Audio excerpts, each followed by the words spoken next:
2, 1. Hello, all you spry tubers and twitchers out there. Welcome to the Could You Do It Better podcast, where filmmaker, gamer extraordinaire, and the behind-the-scenes awesomeness known as Sesh, and the writing and directing sensation known as Maria, discuss popular television shows and movies and answer the always controversial question of, could you do it better? Today, we will be discussing episode 3 of Damon Lindelof's The Watchmen television series, as inspired by Alan Moore's graphic novel. And as for me, I'm Jonathan, and unlike our two experts, have no industry experience whatsoever. In other words, I'm much like good old Sheriff Judd, a pale corpse who's the first thing you throw on a bomb and use as a blast shield while you safely get out of harm's way. Oh. And now, to Sesh and Maria! Woo! We're not corpses. Yeah. Well, some of us, yeah. But yeah, welcome to episode 3. It's been a fun series so far, huh? I think so. Yes. So are we ad-libbing a recap this time around? Whatever you feel comfortable with. Corpse. Oh boy. I mean, we could do it one piece at a time if you like, where we each take out a segment. No worries. The first thing I will say is warning, spoilers. To hopefully you all have seen the at least episode 3 of the series of The Watchmen. We will be going into it in detail, and at the end we'll be giving a ratings. We'll ask a few questions, and it'll be good fun for all, hopefully. So as a quick recap, we have a hard-nosed woman who is basically looking like she's robbing a bank. But actually, no, she is the anti-vigilante task force. She gets roped in by the government to go ahead and determine what happened to the chief of police by saddling her with a sidekick named Petey. Very lovable. Not sure what he brings to the table. As well, she arrives in the heart of Tulsa, where the craziness is still unfolding, discovering this mystery, where she makes fun of all the cops acting like children, and decides to go to the funeral, where apparently there was no security whatsoever. An assailant comes in from the 7th Cavalry, trying to abduct the young senator who is against, well, not quite sure yet. But that guy. But he gets held hostage, where this tough detective, who we now know is Silk Spectre 2. Well, older. Wait, what? She takes a shot. She kills him, but he had a bomb attached to his heart. They blow it up. She talks to Angela Abar about what is going on. She knows things are weird. Mm-hmm. And that is where we end the episode. Ooh. Right. Also, there are jokes involved and phallic objects. Sure. Does that sum it up? Yep. Okay. Okay, good. Now we can move straight to the questions. You've all been caught up. We're good to go. Next time it'll be funnier. I promise. I'll plan it. All right, so our first question is, could you deal with police safety better than putting them in masks? Let's see. Let's start with Jonathan on that one. All right. So if you look at it from the perspective of the government and police force, wearing masks to keep their identity safe does make sense, considering the white knight. But it also creates a major issue.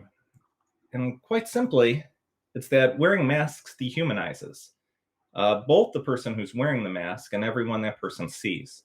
And this can actually be seen in our own world with how many of us act or behave on the internet. Once one creates their witty screen name, gamer tag, or alias, providing them their anonymity and personal security, and they get past that, 15-minute feel-out period where they engage in helpful comments and impart their knowledge to the benefit of mankind, the tendency often becomes to troll others, make crude comments, and comments that most of those same people would actually never say in person to anyone. And in that way, we all have a tendency to become vigilantes who like hearing ourselves talk and beating our adversary senseless with our always logical thoughts, of course. In wearing the masks, the police are no longer looking to protect people or protect the law of order. Instead, they're looking to inflict the law on whomever catches their eye. And thus they become the enemy of the people that the 7th Cavalry says they are. And a vicious cycle of unending violence erupts. So if masks don't work, what would? And the answer here is less about hiding the police officers and more about responding to the 7th Cavalry themselves. By taking the action of the White Knight and assaulting a government-run entity, they've declared themselves a domestic terrorist organization, an enemy of the state. Or at least they should have. Meaning that the US government should actively fight a war against them to protect the Republic. You take away the right to assemble, any known member of the group gets incarcerated, you freeze all known members' bank accounts, and you smoke them out both through espionage and infiltration, much like you would any terrorist organization. Protect the police officers by actually protecting them. In other words, instead of allowing them all to pretend they're back alley Batman. Wow. That's a really good answer. Oh, thank you. Pretty good. I had a weaker version of that answer. Oh, good.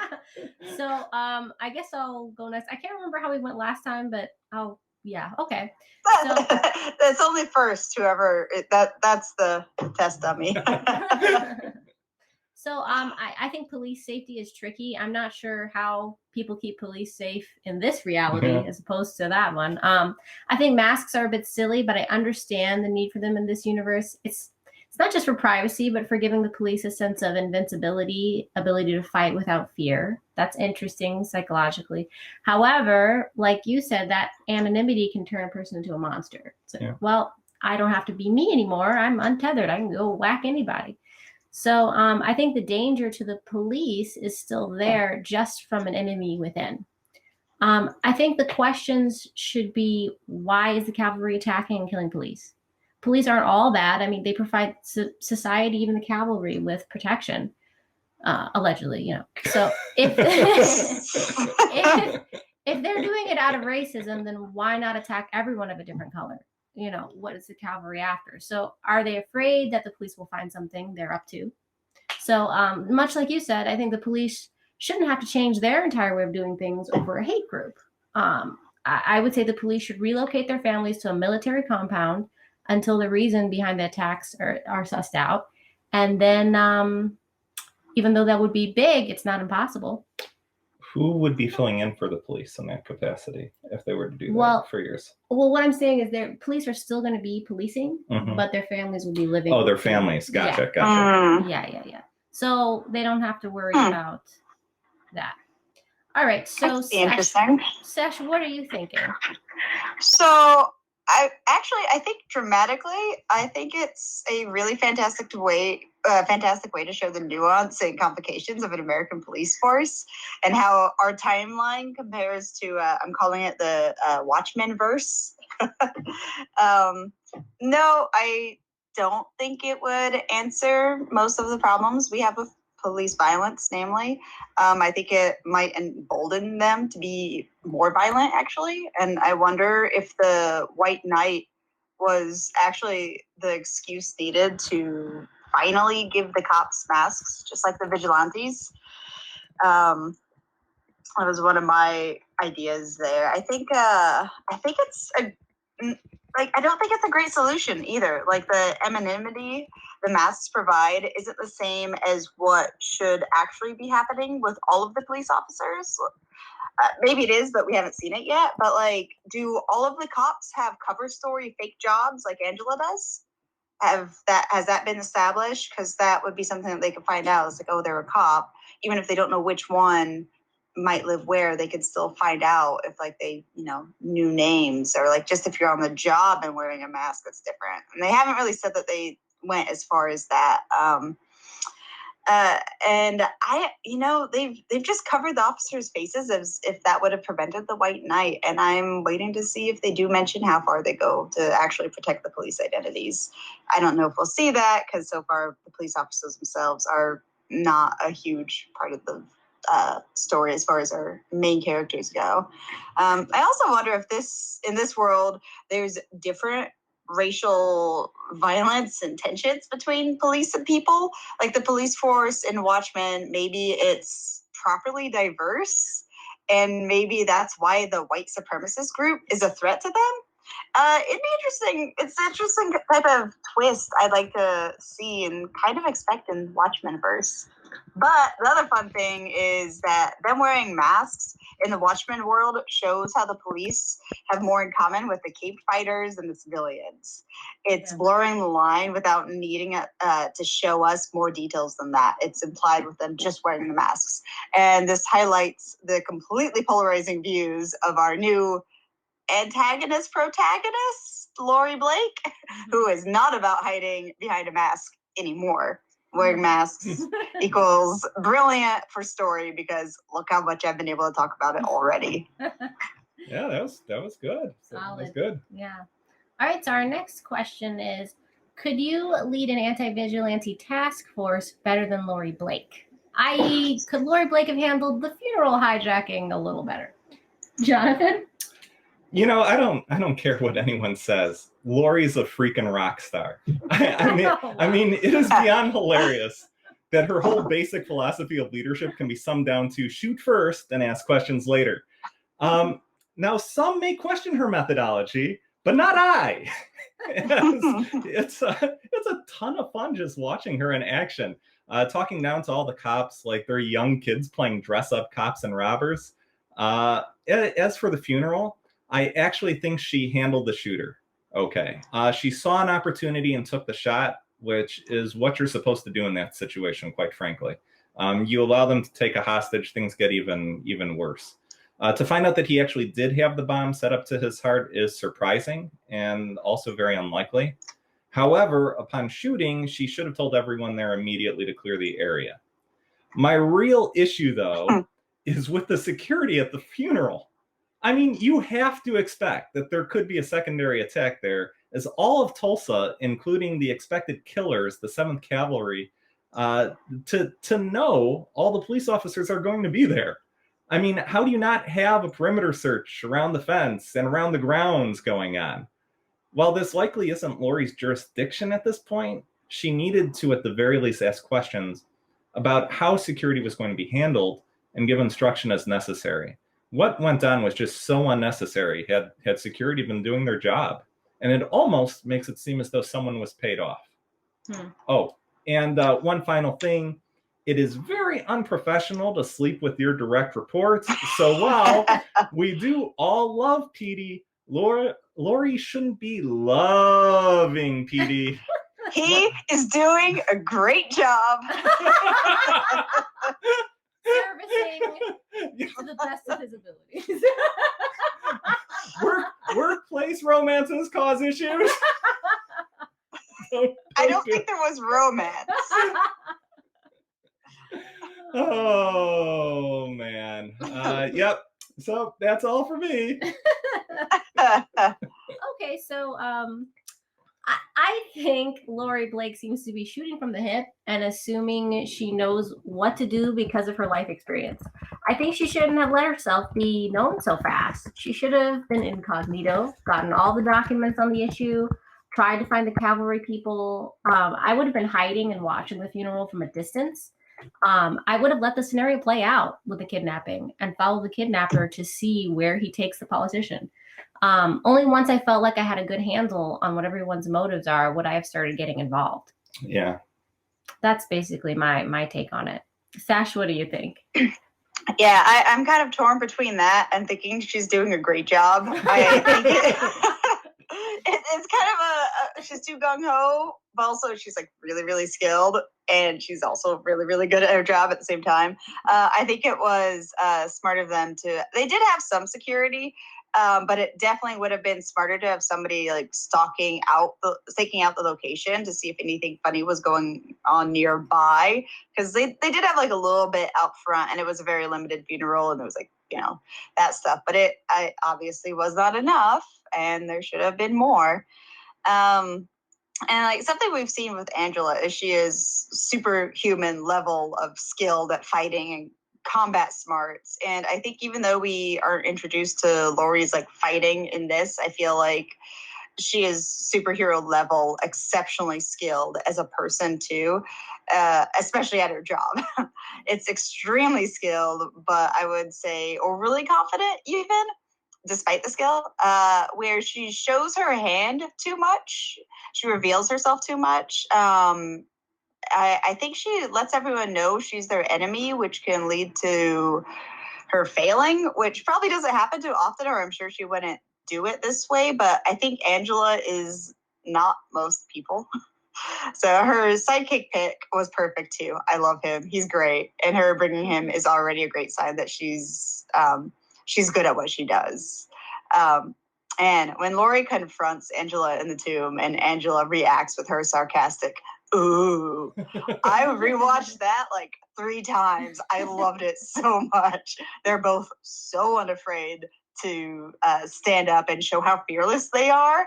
I don't know who that attitude is going to be more detrimental or beneficial to, because I think they're both just extremely competent, and I can't wait to see the next episode. And dare I predict them being frenemies?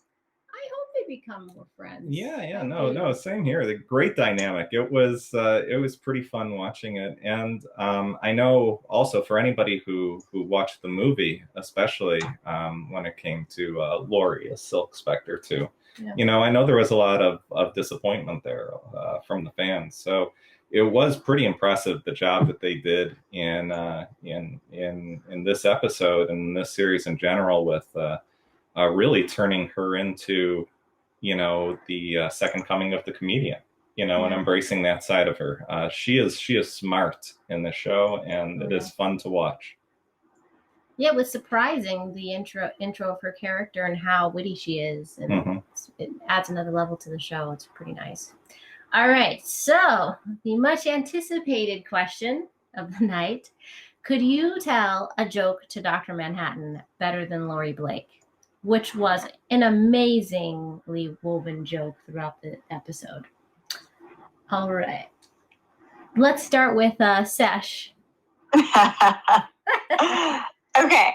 Well, no, absolutely not. I loved it. Honestly, Manhattan is definitely up there, rolling on the ground laughing. Does he still laugh, though? He would be if he does.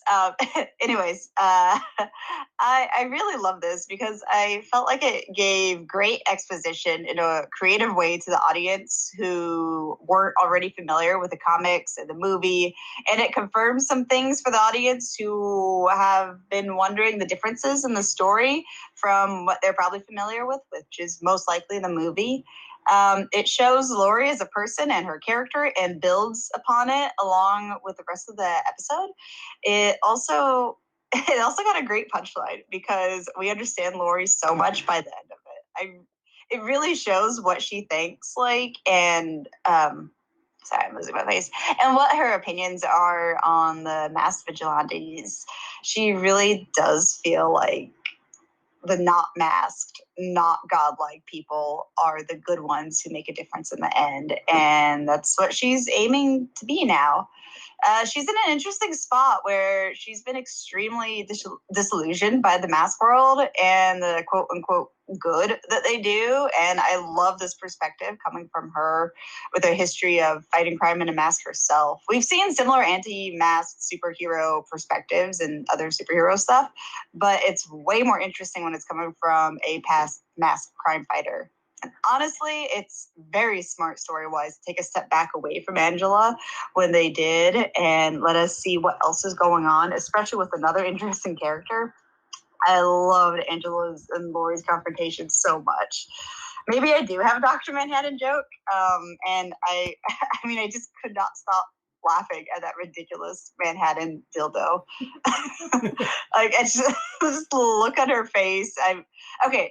Here's a joke. For real, though, I would rate this episode a 12-inch out of 10. Heyo! That's pretty good. All right, so Jonathan, do you want to go next? Well, I thought this joke rating thing was mandatory. Oh, it is. which just goes to show why I'm not the expert on this show. Yeah, I'm going to try. We'll see how it goes. 3 gods walk into Wait. Oh, Here's I'm your sorry, phone. my Call phone. Dr. Oh, Manhattan. sorry, There you Dr. go. Manhattan. Oh, no. Gotcha. Boy, this is really, Where's really my great. phone? I didn't even Great talk video. to him. Dang. Yes. They're holding up a blue phone. Yes, for anybody who can't see.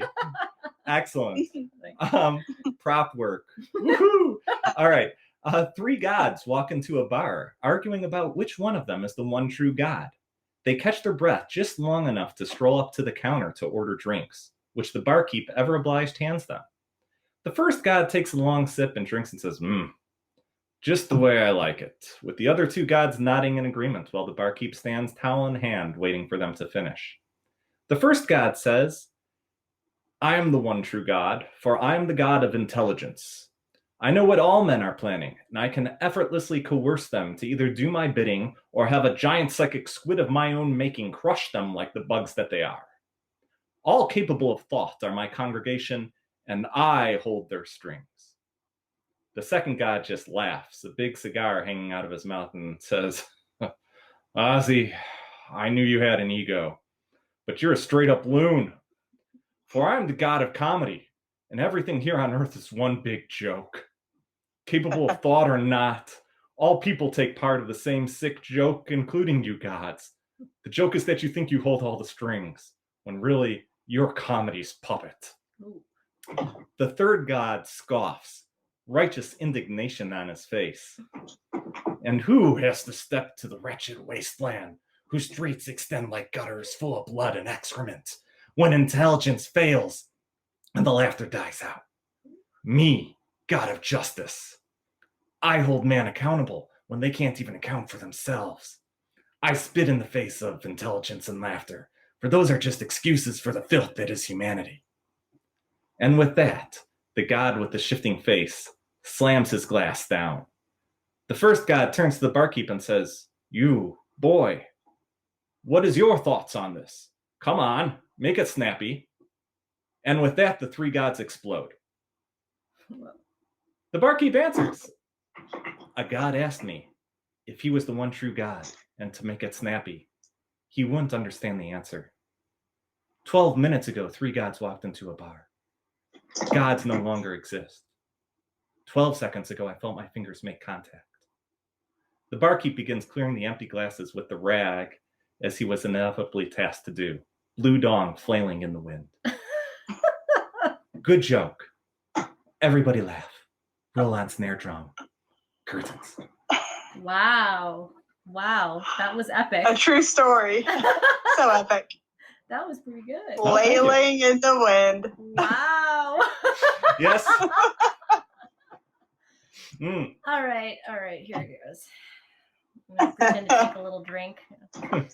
Oh, yes. Cheers. Cheers. Cheers. I'm sipping some tea as you tell this joke. All right, here's my joke. I've always been told I have poor taste in men. I guess I could blame it on my mother, but she wouldn't care. I don't get it. I wore the skimpiest outfits imaginable in the name of saving lives, and the only man I could attract was a blue, naked, omniscient god.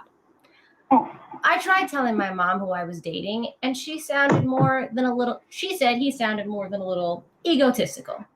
She said that kind of guy never stays. I said, don't worry, Mom. His love is out of this world. Hey! Oh, space junk! All right. Space junk! I also have one more joke. All right, here we go. This is a short one. Why did the blue man cross the universe? Why did he? He knows you wouldn't understand, so don't worry about it. Boom. Excellent. This is why we didn't write the show. Good job, everybody. Amazing. Cheers all around. Amazing. Now, wait a minute. Before we get to ratings, let's rate the jokes. Who told the best joke? Any viewers out there want to chime in? Any of us? I The time to I think vote yours was is pretty now. good. I think yours was pretty good. It was funny. It was funny. Mine was not funny at all. But I don't know. I think that's what it's supposed to be, though. Like the comedian, like her. I actually liked Sasha's joke too. That Sasha's was good. Yes. You know, yeah, I had that part was longer, but then it was long enough. That was cute. That was Hey, You get it. You get it. Yeah. I think we tied on this one. I think we did good. I think we did different- good. We'll find out later once they start roasting us on the internet. There we go. Yes. Yes. I want to hear their good jokes, so they better, I know. If anybody has jokes out there, let us know. Watchmen jokes, always good. Yes. The one pertaining to this episode, Dr. Manhattan. All right. So we have come. Low-hanging fruit. It is. Hey-o again. So we have gotten to our final question for the evening, which is how would you rate this episode? I'll begin. I think this was very close to the first episode in terms of it drew me in. The storyline was enticing. I loved a new level of the story with Laurie Bream because I was afraid from the last episode that it would just start kind of petering out in interest. But now it's a whole nother level to this story. It was very, I think the beats of the story, the weaving of her character and her need to reconnect with Dr. Manhattan into bringing her into the drama of what the police force have to deal with was incredible. I really liked it. So 9.5. 9.5. Yes. Wow. Sesh? So I feel like our own previous episode has now lessened because of this one, and we did not think to use clones as test dummies for space travel, which we obviously should have thought of in our previous episode. So I was a little hurt by that, but it made this episode better because that is, of course, what you should do when you can make your own clones. Test dummies. It's great. Perfect. But, you know, I wasn't actually joking. 12 out of 10. 12 out of 10. Very nice. 12 out of, it was really great. It was absolutely, like you said, like really enticing. I love the new conflict that they're adding because we very much like Laurie. And like I said, protagonist, antagonist, like she's obviously on opposing sides to Angela in a lot of ways, but ultimately I think they still want the same thing. And just to see two different sides of that same coin is one of my favorite dynamics that we see in cinema at all. So I think it's going to be really fun. She's just so well written, and it's expanding the story and taking it in really great, interesting directions instead of just laying it flat. Like I thought, you know, what this episode was going to be was a whole bunch of them just asking her questions and her giving like all right answers and maybe kind of letting someone in on it, and that was it. Like that's what most shows would do, but this show was just so much smarter than that it gave us Laurie Blake, or yeah. No, great. But before I go, I just want to say we did get a comment already from one of the people in the audience who also rated it a 9.5. So well-liked episode. Yeah. For me, I guess, wow, I have to be the most dour one of everybody, but still, I love the episode. Honestly, I thought it was fantastic. Really, I thought how they introduced Laurie was just really good. I mean, she's a well-written character. Her interactions with Angela, I mean, we've gone over this extremely well. I think the only reason I'd rate it a little lower is solely due to comparison to the episodes that came before it. And I thought, you know, especially in the first episode, that intro and that exit that was bookended was just fantastic, along with the visuals in the first two. This one, in terms of episodes, I think it did take a little step back, at least visually, compared to the two before it. And it's really hard to judge against it, you know. But for me, I would probably rate it a solid 9 which Oh, okay. still That's is, not yeah, dour. no, that I is was not dour at all. Shaking in my boots. No, Like, Negative no. Nancy. No, yeah. So overall, I mean, this whole entire series, I don't think we've rated anything below if I remember correctly from last episode, I don't think any of us rated anything under an 8.5 yet. No, I mean, it's been really good. Yeah. So again, if you've been listening to this podcast and haven't watched the show, which very peculiar, but we appreciate, definitely recommend watching it because quite frankly, this episode, this whole series has been masterfully well done. Some of the best television that I've seen in the past few years. Likewise. All right. So with that, I guess it is time to say goodbye. Yes, it is. We go to outro. That's right. All right. Outro mode. Outro. Thank you for visiting us and listening to us on the Could You Do It Better series with Sesh and Maria. We really appreciate your involvement. We have a lot of time, again, discussing this show with you and in general movies, ratings, etc. And again, we really appreciate you listening and the interaction as well. We'll try having a little more interaction in the future as long as people are up to it and enjoy it and want to take part in it. And overall, I think the plan still is to do this once every 2 weeks. Yes, Is that that's the plan? And we'll post on our Facebook and Twitter about times that we'll be actually recording Good.